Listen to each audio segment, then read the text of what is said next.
The red sky of Kepler-4 for to be burned with toxic clouds as Supreme Commander Thekvar stood at the edge of the birthing chamber. His massive clawed hands gripped the metal railing until it bent under the pressure. Below him, medical drones worked frantically around a small form wrapped in biomesh. "Report," Thekvar commanded in the harsh, clicking language of the Vorthok, the chief medical officer. A scarred veteran named Sektul approached with obvious reluctance. "Commander, the Offspring shows signs of severe neural hypersensitivity. Its muscle development is 30% below normal standards. The condition appears to be genetic." Thekvar's golden eyes narrowed. In Vorthok society, strength was everything. Their empire had conquered 17 star systems through pure military might. Every Vorthok child underwent brutal trials from birth to prove their worth. The weak were abandoned. The strong survived to become warriors. "Prognosis," Thekvar demanded. "The Offspring will never meet combat standards. It cannot even hold its own weight properly. By our laws." Sektul hesitated, knowing the weight of his words. "By our laws, it must be taken to the waste zones." Waste zones. Every Vorthok knew what that meant. The toxic wastelands where failed experiments and industrial refuse were dumped, where the chemical storms raged day and night, where nothing survived for long. Thekvar stared down at the small creature. It was barely the size of his forearm, covered in soft gray scales that would never harden into proper armor. Its breathing was rapid and shallow. Even now, it seemed to struggle against the bright lights of the medical bay. "The decision is made." Thek finally. His voice carried no emotion, but his claws dug deeper into the railing. "Prepare the transport." 2 hours later, a military transport flew over the waste zones. The pilot, a young Vorthok named Gektar, followed his orders without question. He found a relatively stable area between two chemical geysers and landed briefly. The medical container was placed on the ground and opened inside. The small Offspring stirred weakly. His large eyes, still clouded with birth fluid, tried to focus on the alien landscape around it. The transport lifted off immediately, leaving the creature alone among the toxic rocks and poisonous mists. The Offspring tried to move, but its weak muscles could barely shift its weight. It made small, clicking sounds, calling for its parent, but only the howling wind answered. The chemical storms were growing stronger. In a few hours, they would sweep across this entire area, 50 kilometers away. Kim Day sat in his monitoring station, watching the readings on his screens. The human terraforming facility was small, just 12 people working to slowly transform this hostile world. It would take decades, maybe centuries, but humans were patient. They had learned that sometimes the slow approach was the best approach. Day was the chief engineer, responsible for the atmospheric processors and the deep-range sensors that monitored the planet's conditions. He was a quiet man, 32 years old, with the kind of steady hands that made him perfect for delicate work. His black hair was always neat, his work uniform always clean. Even in this dirty environment, the sensor readings caught his attention. There was something unusual in Sector 7, near the waste zones. The bioscanners were picking up a life. Sin, but it was weak and getting weaker. "That's strange," Day muttered to himself. He adjusted the sensors, trying to get a clearer reading. The Vorthok usually avoided the waste zones completely. Their own industrial accidents had made that area too dangerous even for them, but the life sign was definitely there. And it was small. It's very small. Day looked at the weather readings. A major chemical storm was building in that sector. 3 hours, anything caught in the open would be dissolved by the acid rain. Whatever was out there would be dead soon. Should report it to his supervisor. That was the proper protocol. Let the Vorthok handle their own problems. Humans were guests on this world, trying to earn the right to terraform one small continent. Getting involved in Vorthok affairs was dangerous, but Day kept staring at the readings. The life sign was so small, so weak. He thought about his own childhood on Earth. He remembered being sick once, running a high fever, and how his mother had stayed beside his bed all night, cooling his forehead with wet cloths. He remembered the feeling of being cared for. When he was helpless, the life sign flickered. It was failing fast. Day made his decision. He grabbed his environmental suit and headed for the garage. The facility's all-terrain rover was designed for emergency rescues, though it had never been used for anything like this. "Where are you going?" asked Parkhana, the communications officer. She was a sharp-eyed woman who noticed everything that happened in the facility. "Routine sensor maintenance. Day lead. I'll be back in a few hours." Hannah frowned. "In Sector 7? It's heading toward the waste zones, and there's a storm coming. I'll be careful," Day said, pulling on his helmet. "Just need to check something." The rover bounced and rolled across the rough terrain. Day had to navigate carefully around the worst of the chemical pools and the unstable ground. His environmental suit recycled his air and filtered out the worst of the toxins, but he knew he couldn't stay out here long. The bioscanner led him to a small clearing between two rocky outcroppings. At first, he didn't see anything. Then, his helmet lights caught a reflection of metal. The medical container was small and plain, already being eaten by the acid mist inside. Barely moving was the smallest Vorthok Day had ever seen. It was obviously very young, maybe newly born. Scales were pale and soft, nothing like the dark armor plating of adult Vorthok. Its breathing was rapid and shallow, and its large eyes were barely open. Day knelt beside the container. The creature looked up at him with what seemed like confusion. It had probably never seen a human before. It tried to make a sound, but only a weak click came out.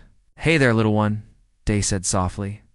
His voice was muffled by the helmet, but he kept his tone gentle. "You're in a bad spot, aren't you?" The creature's eyes followed his movements. There was intelligence there, Day realized. This wasn't just an animal. This was a thinking being, abandoned to die in the waste zones. The storm was getting closer. Day could see the wall of acid rain approaching from the north. In 30 minutes, this entire area would be uninhabitable. He looked at the small creature again. It was so helpless, so vulnerable. Someone had left it here to die. Someone had decided it wasn't worth saving. But Day had spent his whole life fixing things that others had given up on. Broken machines, failed experiments, impossible problems. He had learned that sometimes the things that seemed most hopeless were the ones most worth saving. Carefully, gently, he lifted the creature from the container. It was lighter than he expected, and so fragile. He could feel its rapid heartbeat through his gloves. It didn't struggle or try to bite him. It just looked at him with those large, intelligent eyes. "Come on," Day said. "Let's get you somewhere safe." He carried the creature back to the rover, wrapping it in his emergency blanket. As they drove away from the waste zones, the chemical storm struck behind them. Acid rain would have killed anything left in the open, but the small Vorthok was safe now, and Kim Day had just made a choice that would change everything. Kim Day worked through the night in his private laboratory, hidden deep in the lower levels of the terraforming station. The small Vorthok lay on a heated medical pad, connected to monitoring equipment that Day had quietly borrowed from the medical bay. Nobody asked questions when the chief engineer needed supplies. The creature was barely alive. Its breathing was weak and irregular. Its body temperature kept dropping despite the heating pad. Day had studied basic xenobiology, but he had never worked with Vorthok physiology before. He was learning as he went, making careful notes and adjustments. "Come on, little one," he whispered, checking the readings again. "Don't give up now." The creature's eyes opened slowly. They were a pale silver color, much lighter than the golden eyes of adult Vorthok. It looked at Day with what seemed like curiosity rather than fear. Its small mouth opened and closed, making tiny clicking sounds. Day realized it was trying to communicate. He leaned closer, speaking in a soft voice. "I know you can't understand me yet, but you're safe now. I'm going to take care of you." Ow. Creature's clicking became more regular, almost like it was trying to copy the rhythm of Day's speech. It was clearly intelligent, even at this young age. Over the next few days, Day fell into a routine. He would do his regular work during the day, maintaining the atmospheric processors and monitoring the terraforming progress. At night, he would slip down to his laboratory to care for the creature. The little Vorthok was growing stronger. Breathing became more regular, and its body temperature stabilized. But Day noticed something strange. The creature seemed to react to things that weren't there. It would turn its head toward empty corners of the room, or suddenly become alert when everything seemed quiet. On the fourth night, Day was running a diagnostic on the atmospheric readings when the creature suddenly started clicking frantically. It was pointing with one small claw toward the main computer display. "What is it?" Day asked, following the creature's gaze. The display showed normal readings, but the creature kept clicking and pointing. Then, suddenly, the atmospheric processor in Sector 12 shut down with an emergency alert. The readings spiked into dangerous levels. Day stared at the screen in shock. The creature had somehow sensed the malfunction before the computer systems detected it. That should have been impossible. He rushed to fix the processor, but his mind was racing. What kind of abilities did this creature have? How had it known about the malfunction before it happened? The next morning, Park Hannah cornered him in the cafeteria.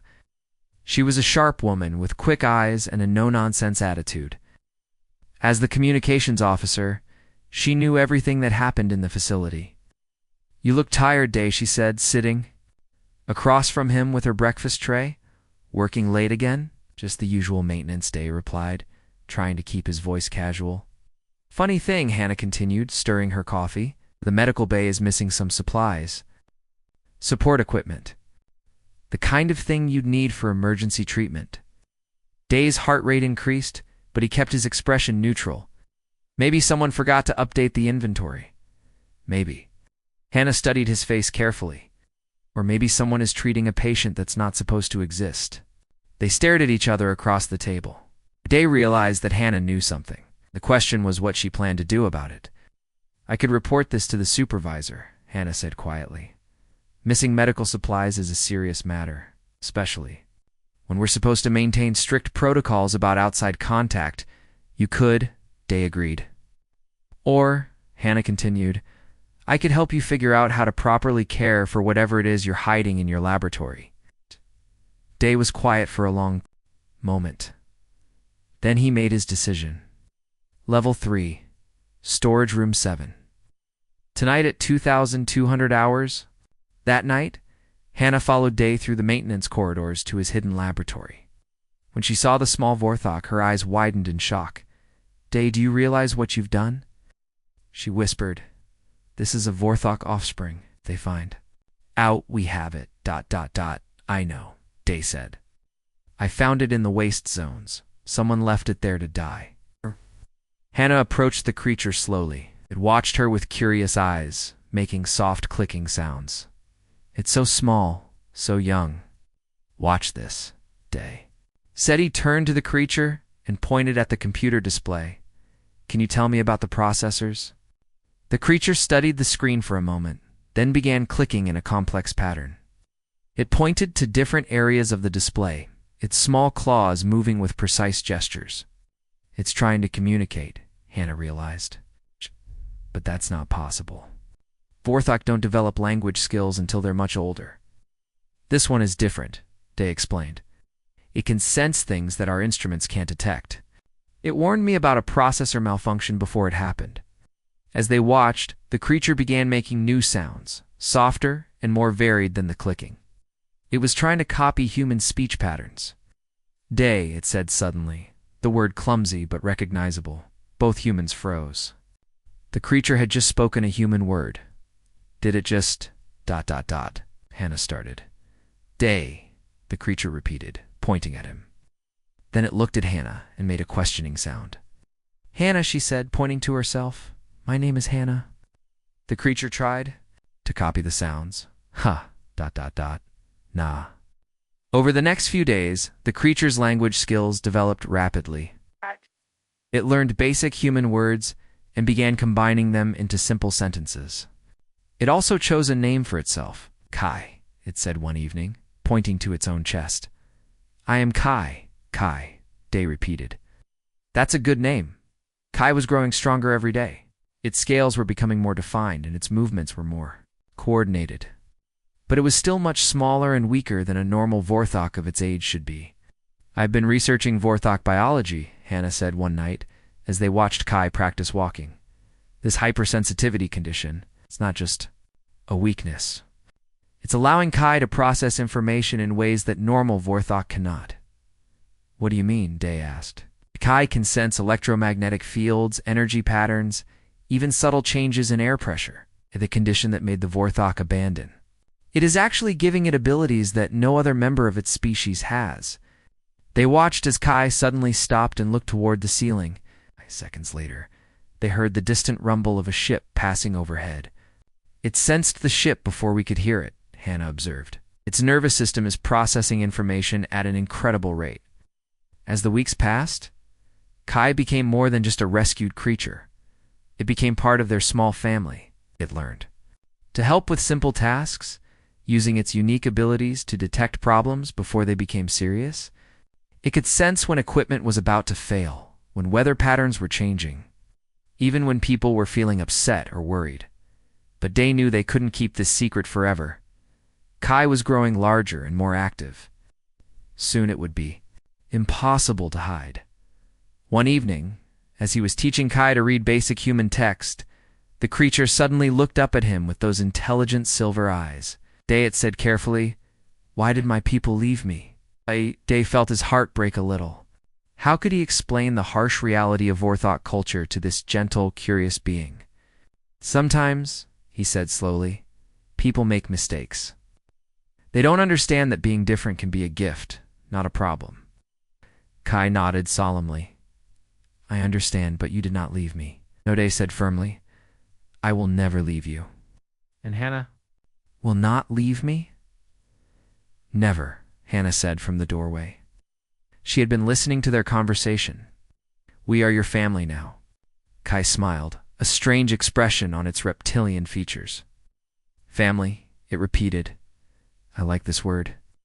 But even as they shared this moment of warmth, Day knew their time was running out. The Vorthok military was always watching, always patrolling. Soon they would discover what was hidden in the depths of the human facility, and when that day came, Day would have to choose between the safety of his people and the life of the creature he had come to love like a child. Supreme Commander Thekvar stood alone in his private chambers aboard the warship Bone Crusher. The massive vessel orbited Kepler-4 for to be like a steel moon, its weapons trained on the planet below. But tonight, the most feared warrior in the Vorthok Empire was not thinking about conquest or battle. He was thinking about his offspring. 2 months had passed since the abandonment. By now, the creature should be dead, dissolved by the chemical storms, or consumed by the toxic environment of the waste zones. That was the way of the Vorthok. The weak died, so the strong could live. But Dekvar found himself returning to the medical reports, reading them again and again. The neural hypersensitivity, the unusual brain patterns, the way the offspring had seemed to react to stimuli that the medical equipment couldn't detect. "Commander," came a voice from the doorway. War Master Grechtel entered, his scarred face. Showing concern, it was Thekvar's most trusted lieutenant, a veteran of 30 campaigns. "The night patrol reports are ready for your review?" Thekvar looked up from the medical files. "What do you know about the old legends, Grechtel? The stories our ancestors told about the evolved ones?" Grechtel's golden eyes narrowed. "Ancient myths, Commander. Stories to frighten younglings." "They speak of Vorthok, who could see into the future, who could sense the thoughts of others. But such beings never existed, did they not?" Thekvar turned back to the medical reports. "What if the condition we saw as weakness was actually evolution? What if we abandoned the future of our species in the waste zones, before Grechtel could answer?" An alarm sounded throughout the ship. A communications officer appeared on the main screen. "Commander, we have received reports from the surface. Human activity detected in Sector 7 near the waste zones. They appear to be conducting unauthorized operations." Thekvar's eyes sharpened. Sector 7. That was where his offspring had been left. "Show me," he commanded. The screen displayed satellite images of the human terraforming facility. Energy signatures showed increased activity in the lower levels. Power usage patterns that didn't match normal operations. "The humans are hiding something," Gractol observed. Should we investigate? Thegvar studied the images carefully. The humans had been model guests on this world, following every protocol, staying within their designated areas. Why would they suddenly break the rules? Unless they had found something in the waste zones, something they wanted to keep secret. Prepare a strike team, Thekvar ordered, small and quiet. Want to know what the humans are hiding. Board below. In the depths of the terraforming facility, Kai suddenly raised its head from the book it was reading. The young Vorthok had grown considerably in the past months, now standing nearly 3 feet tall.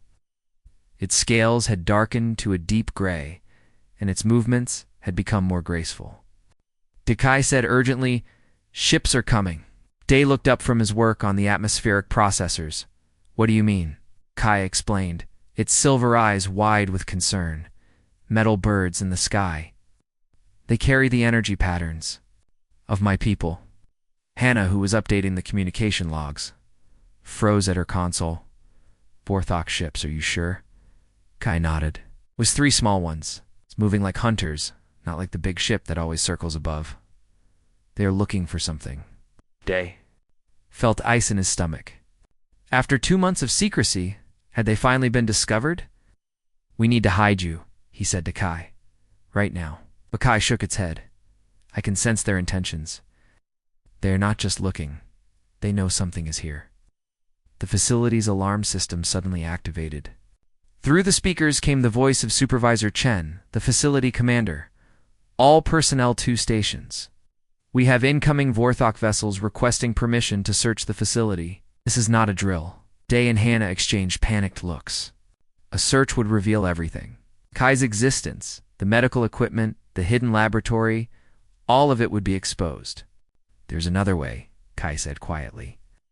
"The old tunnels beneath the facility. I can sense them. They go very deep, very far." "Those tunnels aren't safe," Hannah protested. "They're part of the original mining operations. They could collapse at any time. Safer than staying here," Day decided. He began grabbing essential supplies, stuffing them into emergency packs. "Kai, can you guide us through the tunnels?" "Yes," Kai replied. "I can feel the safe paths, but we must hurry. The metal birds are very close now." They moved quickly through the facility's maintenance corridors, avoiding the main areas where other personnel were gathering. Kai led them to an old access hatch that had been sealed years ago. With its enhanced senses, it could detect the air currents that revealed the tunnel system beyond. "Here," Kai said, pointing to the sealed hatch. "The path is clear on the other side." Day used his engineering tools to open the hatch. Beyond lay a narrow tunnel that disappeared into darkness. The air was stale but breathable. "I'll go first," Day said, but Kai shook its head. "I can see better in the dark.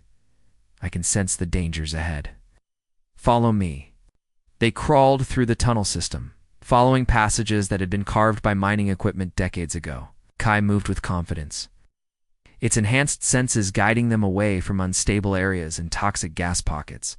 Behind them, they could hear the distant sounds of the Vorthok search beginning. Heavy footsteps, barked commands, the whine of scanning equipment. "They're being very thorough," Hannah whispered. "They're looking for something specific," Kai replied. "Not just checking for violations, they suspect." The tunnels led them deep into the planet's crust, far from the facility above. Here, the walls were lined with strange crystals that gave off a faint blue glow. The air was warmer, heated by geothermal vents. "How do you know about these passages?" Day asked, as they rested in a wider chamber. "I can feel the planet's energy," Kai explained. "The crystals sing to me, tell me where it's safe to walk." As they moved deeper, Kai's abilities seemed to grow stronger.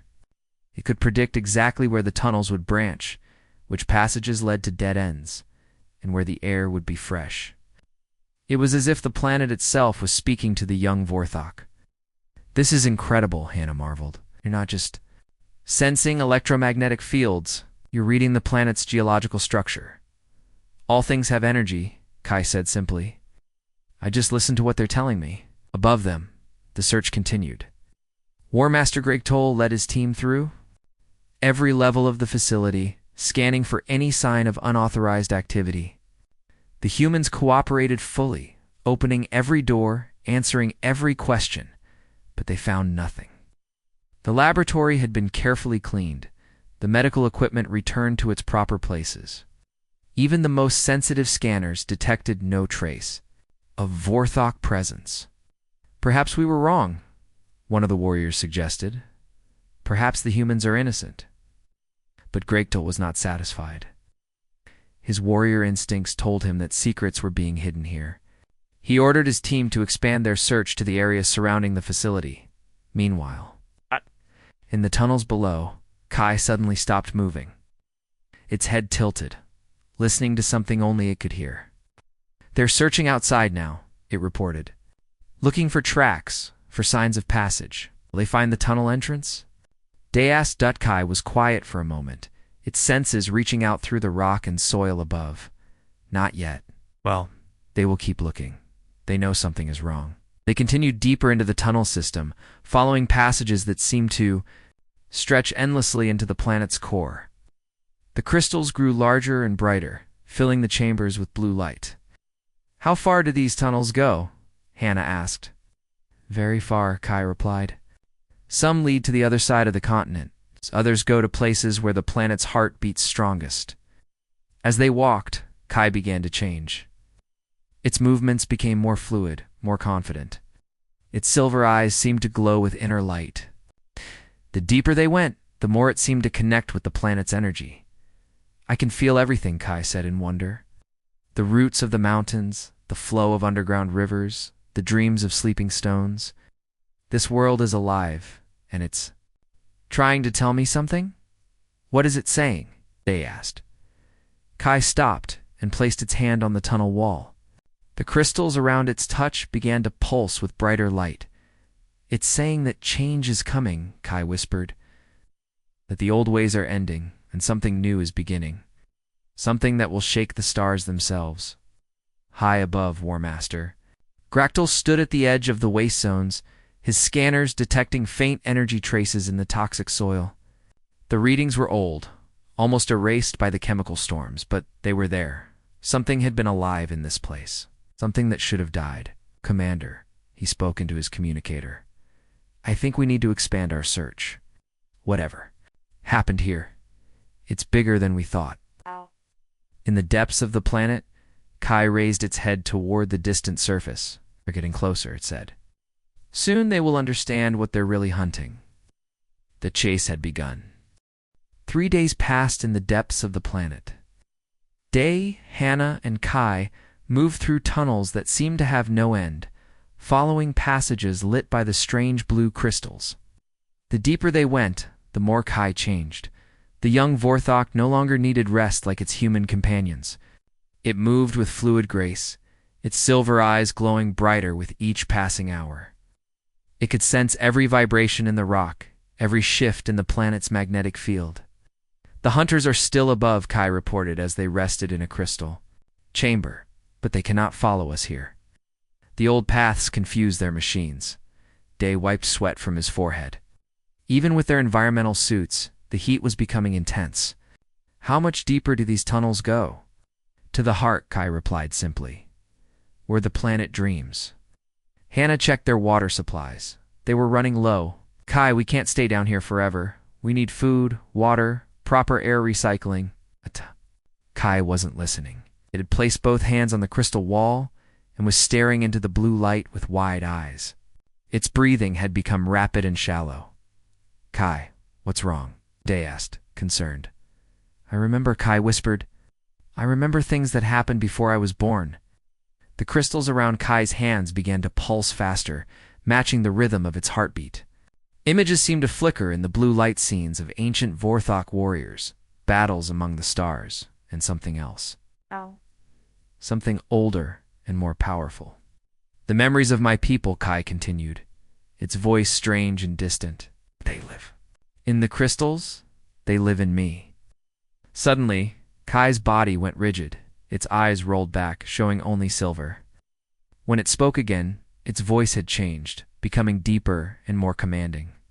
"I am Vekthar, the first conqueror of the 9th system. I am Sekmora, the wise, who united the clans. I am Nekvel, the Strong, who broke the chains of the old empire. Kaide grabbed the young Vorthok by the shoulders. Come back to us. But the memories kept flowing. Kai saw the history of its people, not the sanitized version taught to younglings, but the true history. The Vorthok had not always been warriors. Once they had been explorers, scientists, philosophers. They had changed when they encountered other species that sought to destroy them. We became what we had to become, Kai said, its voice returning to normal. We became warriors to survive. But we forgot who we used to be. The crystal images showed. More, they showed Vorthok with the same condition as Keitha, neural hypersensitivity that made them seem weak. But these ancient Vorthok were not weak.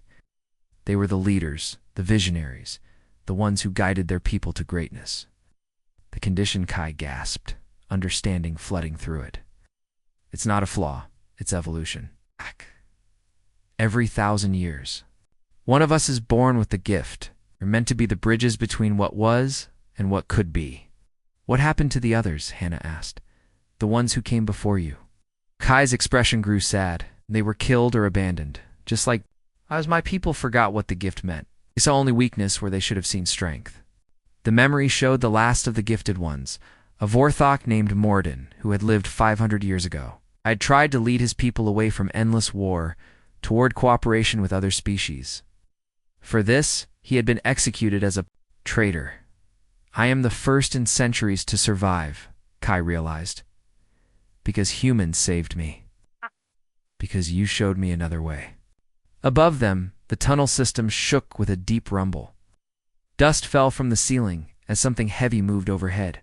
They're using mining equipment, Day observed, trying to break through to the tunnels.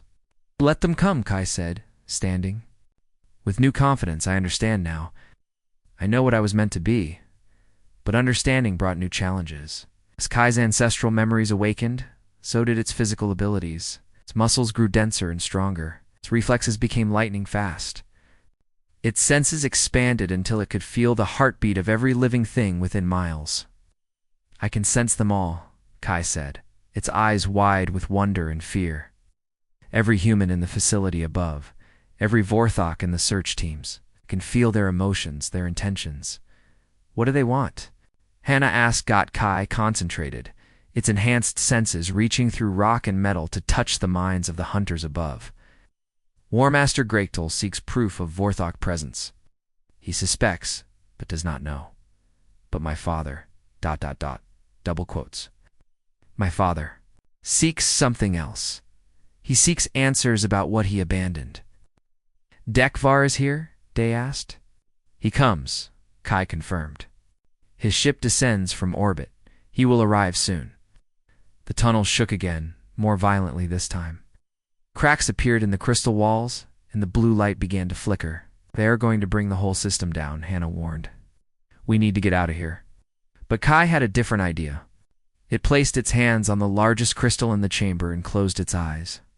The blue light intensified, spreading through the crystal network like electricity through wires. I can speak to the planet, Kai said. We can ask it to hide us, too. Protect us. The crystals throughout the chamber began to resonate, creating a harmonic frequency that seemed to calm the shaking tunnels. The cracks in the walls sealed themselves, and the air became cleaner and cooler. Incredible, Hannah breathed. You're communicating with a planetary consciousness. All worlds are alive, Kai explained. They just speak very slowly. But I can hear them now. The planet responded to Kai's request. New passages opened, leading. Away from the areas where the Vorthok were digging, fresh air flowed through the tunnels, and clean water began to seep from the walls. But even as the planet protected them, Kai knew that hiding was not a permanent solution. The memories of its ancestors showed what happened when the gifted ones tried to remain hidden. Eventually, they were always found. Eventually, they were always forced to choose. They will not stop hunting, Kai said sadly. They will tear this world apart to find what they're looking for. Then what do we do? They asked. Kai looked at its human guardians, the people who had saved its life, who had shown it love and kindness when its own species had abandoned it. They were willing to risk everything to protect it. They deserved better than to spend their lives running and hiding. We prepare, Kai said firmly. When they find us, they will find us. I will be ready to show them what I have become. 8. Above, Supreme Commander Vekvar stood at the edge of the mining operation, watching his warriors tear through the ground with heavy equipment. His golden eyes showed no emotion, but inside his thoughts were troubled. The energy readings from deep in the planet were unlike anything in Vorthok records. Something was down there, something that resonated with power frequencies that only appeared in the oldest legends. Commander Greichtol approached, his armor covered in dust from the excavation. We've broken through to a tunnel system. It's extensive, possibly covering the entire continent. Any signs of occupation? Asked. Recent disturbances in the dust patterns. Someone has been using these passages. We're tracking them now. Vekvar nodded. Continue the search. But be careful. The energy readings suggest we may be dealing with something more dangerous than simple human trespassers. In the depths below, Kai felt its father's presence growing. Stronger. Soon, very soon, they would meet face to face. The abandoned offspring and the Supreme Commander. The past and the future of the Vorthok species. When that moment came, everything would change. The end came suddenly, where Master Greichtol and his team broke through the final barrier, just as Kai Day and Hannah reached the deepest chamber of the tunnel system. The massive crystal cave stretched beyond sight, filled with blue light that pulsed like a heartbeat. Dead end, Hannah whispered, looking at the solid crystal walls surrounding them. But Kai seemed calm.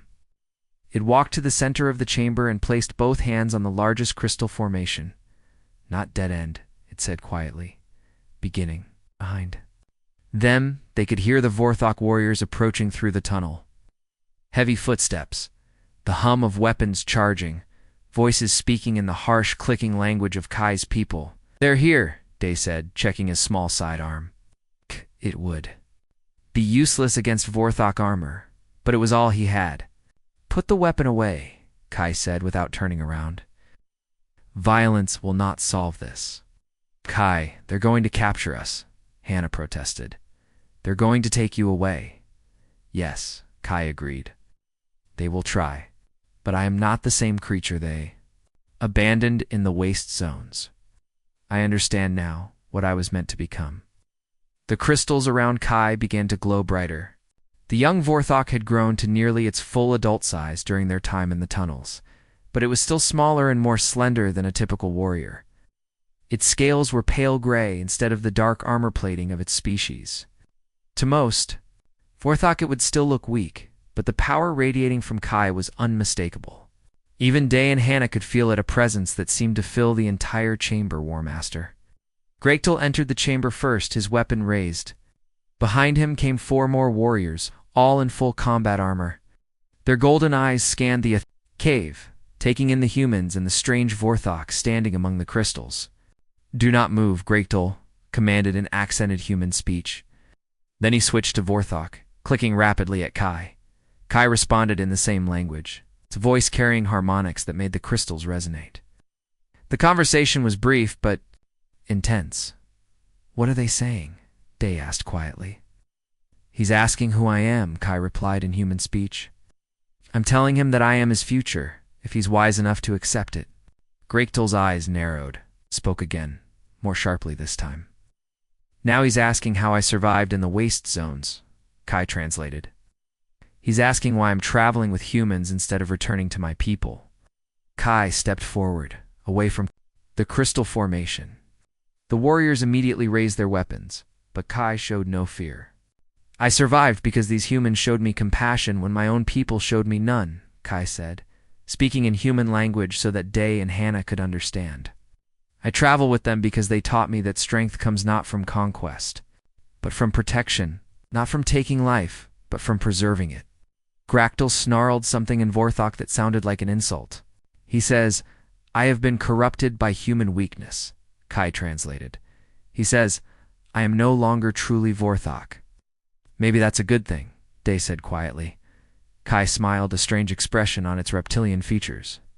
Maybe it is. The standoff was broken by new footsteps in the tunnel. Supreme Commander Thekvar entered the chamber, his massive form dwarfing even his warriors.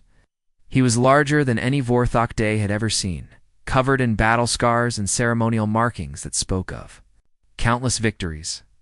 When Thekvar saw Kai, he stopped completely. For a long moment, father and offspring stared at each other across the crystal chamber. "You live," Thekvar said finally, speaking in heavily accented human language. "I live," Kai confirmed. "Despite your command to let me die, you are weak." "By our laws, your laws are wrong," Kai interrupted, its voice carrying such authority that even the warriors stepped back. "Your laws would have destroyed the future of our species." Thekvar's golden eyes flashed with anger. "You dare challenge the traditions of 1,000 generations?" "I challenge the fear that created those traditions," Kai replied. "The fear that made us forget what we used to be." Kai gestured to the crystal formations around them. The blue light pulsed brighter. Suddenly the chamber filled with images, holographic scenes drawn from the planet's memory. The images showed ancient Vorthok, not as warriors but as explorers and scientists. They showed a civilization built on cooperation and discovery, not conquest and domination. They showed the slow transformation of the species as war and conflict gradually consumed their culture. "This is what we were," Kai said, "before we decided that only the strong deserve to live. Before we abandoned our gifted children to die in the waste zones." Thekvar stared at the images, his expression unreadable. "Ancient history. We are what we are now." "We are what we choose to be," Kai corrected, "and I choose to be something different." To demonstrate, Kai reached out with its enhanced senses, touching the minds of everyone in the chamber. Greaktol and his warriors suddenly relaxed, their weapons lowering as they felt waves of calm emanating from the young Vorthok. "This is my gift," Kai explained. "Not weakness, but connection. I can feel what others feel, understand what they need, bridge the gaps between different minds and hearts." Thekvar was not affected by the mental touch. His will was too strong, but he could see its effect on his warriors. "Psychic manipulation," he growled. "Empathy," Kai corrected. "The ability to truly understand another being, to know their fears and hopes, their pain and joy. This is what the neural hypersensitivity really does. It allows us to connect with all life." "What would you do with this gift?" Thekvar demanded. Kai looked at Day and Hannah, its human guardians who had risked everything to save it. Then It looked back at its father. "I would end the cycle of endless war," Kai said. "I would show our people that true strength comes from building, not destroying. From cooperating with other species instead of conquering them." "Possible," Greaktol snarled. "Other species are threats. They must be conquered or destroyed before they destroy us." "Are these humans threats?" Kai asked, gesturing to Day and Hannah. "They found me dying and chose to save me. They risked their own safety to protect me. They asked for nothing in return except the chance to help." The chamber fell silent except for the humming of the crystals. Thekvar studied his offspring carefully, seeing not the weak creature that had been abandoned, but a being of genuine power and wisdom. "You have grown strong," he admitted finally. "But strength alone is not enough. Can you lead? Can you make the hard choices that leadership requires?" "I can," Kai said confidently. "But I will not lead through fear and violence. I will lead through understanding and cooperation. And if other species refuse to cooperate, if they attack us anyway," Kai's expression grew serious, "then I will protect our people, but I will not seek war where peace is possible. I will not abandon the weak to preserve the strong. I will not let fear control our choices." Thekvar was quiet for a long moment. Around them, the crystal chamber continued to pulse with blue light, showing images of what the Vorthok could become, a species that explored the galaxy not as conquerors, but as partners with other forms of life. "The High Council will never accept this," Thekvar said finally. "They will see your ideas as treason." "Then perhaps it's time for new leadership," Kai replied. "Leadership that remembers our true heritage." The Supreme Commander looked at the humans who had saved his offspring, weak by Vorthok standards, but they had shown courage and compassion that few warriors could match. "What do you propose?" Kai stepped forward, no longer the abandoned youngling but a leader ready to change the course of history. "A new beginning," Kai said, "for all of us." 6 months later, Kim Day stood on the observation deck of the new research facility, watching ships from a dozen different species land on the transformed surface of Kepler for 4 to be. What had once been a hostile mining world was becoming something. Unprecedented center for interspecies cooperation and learning. The changes had not come easily. When Kai first proposed the alliance between humans and Vorthok, many on both sides had called it impossible. The Vorthok High Council had declared Kai a traitor. 3 human colonies had withdrawn their support, fearing Vorthok treachery. But Kai had persisted, using its unique abilities to bridge the gaps between species. It could literally feel the fears and hopes of those it spoke with, addressing their concerns before they were even voiced. Slowly, carefully, it built trust where none had existed before. "The transport from the Zalani Consortium has just arrived," Park Hannah announced, joining Day at the observation window.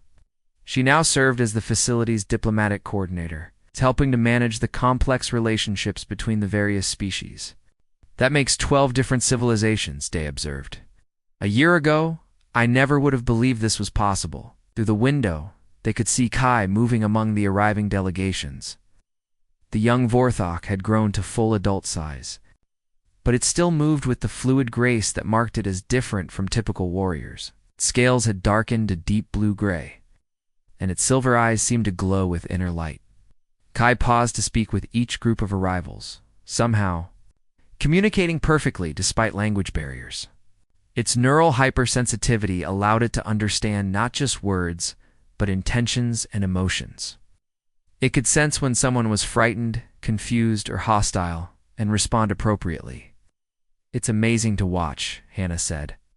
Kai doesn't just Translate languages. It translates entire worldviews. The facility itself was a marvel of cooperative engineering.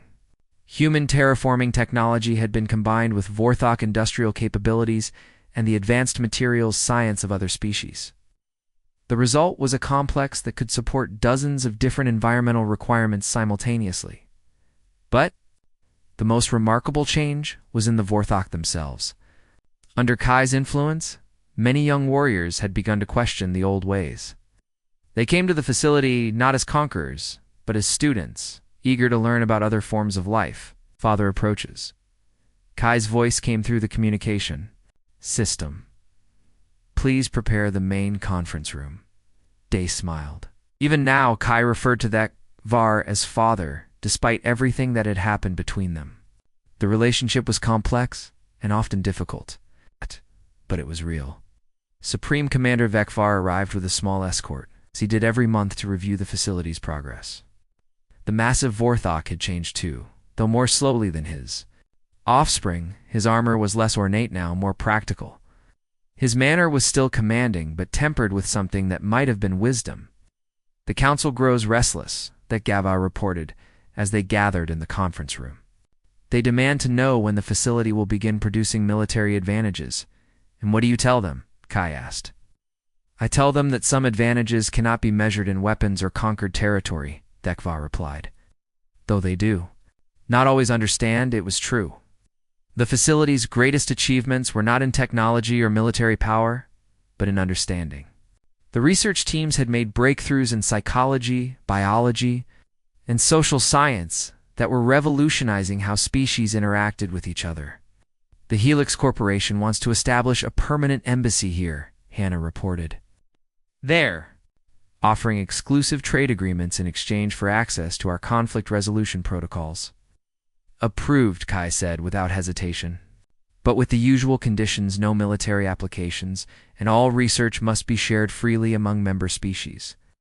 This had been one of Kai's most radical innovations. Instead of hoarding knowledge for advantage, the facility shared everything openly. The result had been an explosion of cooperative research that benefited everyone. There's something else, Thekfa said, his tone becoming more serious. Long-range scouts have detected movement in the outer systems. The Krex hegemony is mobilizing. their war fleets. The Kreks were a machine intelligence that had been expanding aggressively through this sector of the galaxy. They viewed organic life as inefficient and sought to replace it with synthetic alternatives. So far, no one had found a way to communicate with them peacefully. "How long do we have?" they asked. 6 months, maybe less," Thekvar replied. "There. Advanced scouts are already probing our outer defenses, and we need to accelerate the integration protocols," Kai decided. "How many species have agreed to the Mutual Defense Pact?" 7 so far, Hannah answered. "But the others are still hesitant. They're not sure they can trust former enemies to fight beside them." Kai nodded thoughtfully. This was the ultimate test of everything they had built. When faced with a real external threat, would the Alliance hold together, or would old fears and prejudices tear it apart? "I'll speak with each delegation personally," Kai said. "Help them understand that we're stronger together than we are apart." Over the next few weeks, Kai worked tirelessly to build consensus among the Alliance members. It used its empathic abilities not to manipulate, but to help each species understand the perspectives of the others. Slowly, trust began to replace suspicion. The breakthrough came when a Krex probe ship attacked a joint research station in the outer system, instead of each species responding separately. They coordinated their defense through the facility's communication network. The probe was destroyed with minimal casualties, but more importantly, the different species had fought together effectively. "It works," Thekvar said, with something approaching wonder. "Warriors from 6 different species fighting as one unit? I never thought I would see such a thing." "Because you're thinking of them as different species," Kai replied. "I think of them as family." The word family had become central to Kai's philosophy. It's not family by blood or genetics, but family by choice and shared values. The facility was living proof that such bonds could be stronger than traditional ties. As the Krex threat grew closer, more species joined the Alliance. They came not because they were forced to, but because they had seen what cooperation could accomplish. They had seen former enemies become allies, and they wanted to be part of that transformation. "The final vote is in," Hannah announced one evening as they gathered in Kai's private quarters. 15 species have agreed to full military integration. We'll face the Krex as a united front."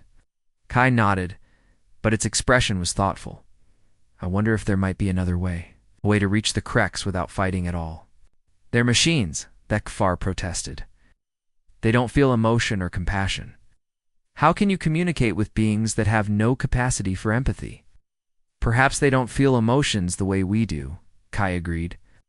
"But they must have some form of motivation, some driving purpose. If I could understand that purpose, ... it was a dangerous idea." The Krex had never shown any interest in negotiation. They simply converted or destroyed everything in their path. But Kai had built its entire philosophy on the belief that understanding was always possible.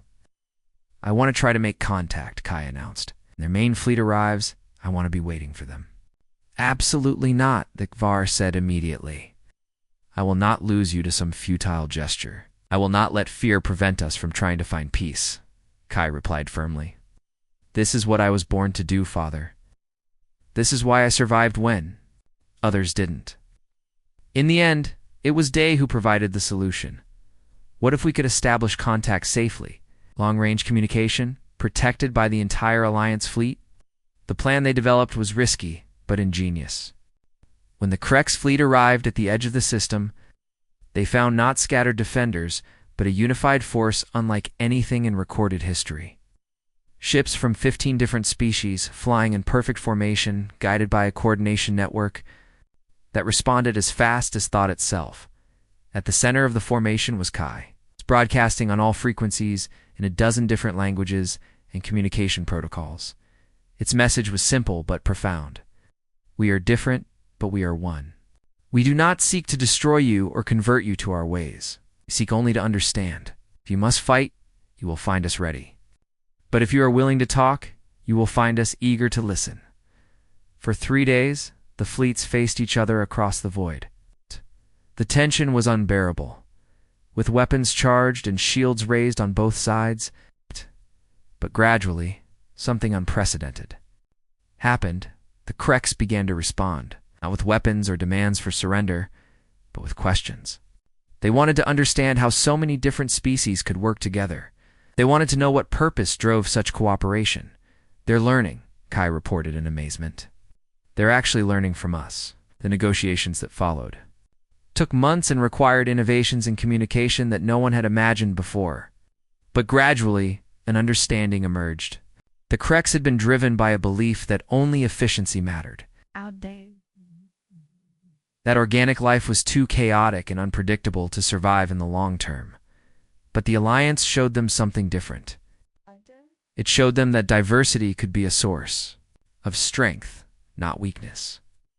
That cooperation could achieve things that pure efficiency never could. The final agreement was historic. The Kreks would halt their expansion and establish a buffer zone between their territory and the Alliance worlds. In exchange, they would be given access to the facility's research on cooperative behavior and conflict resolution. It's not perfect, Kai admitted as they signed the accords. There will still be tensions, still be misunderstandings, but it's a beginning. As Day watched the ceremony, he thought back to that night in the waste zones when he had found a dying creature and made the choice to save it. He had thought he was rescuing one small life. He'd never imagined he was changing the course of galactic history. "Thank you," Kai said quietly, appearing beside him as the celebrations continued around them, "for everything." "Teaching us what was possible," Day replied. "For showing us that the future doesn't have to be like the past." Outside the facility, ships from dozens of species shared the same sky. Former enemies worked side by side on joint projects. Children of different species played together in gardens that had once been toxic wastelands, and at the center of it all was the creature that had been abandoned to die, now grown into something that no one had expected. It's not a weapon or a conqueror, but a bridge between worlds, a living example of what could be accomplished when compassion triumphed over fear. The galaxy would never be the same, and it would be better for the change. The future belonged not to the strong alone, but to those who were willing to reach across the void and offer their hand to strangers. It belonged to those who understood that true strength came not from standing alone, from standing together. It belonged to the children of all species, who would grow up in a galaxy where cooperation was possible, where differences were celebrated, rather than feared, and where no one would ever again be abandoned to die simply for being different. This was Kai's gift to the universe. This was the meaning of the name that meant the one who changes everything. The change had only just begun.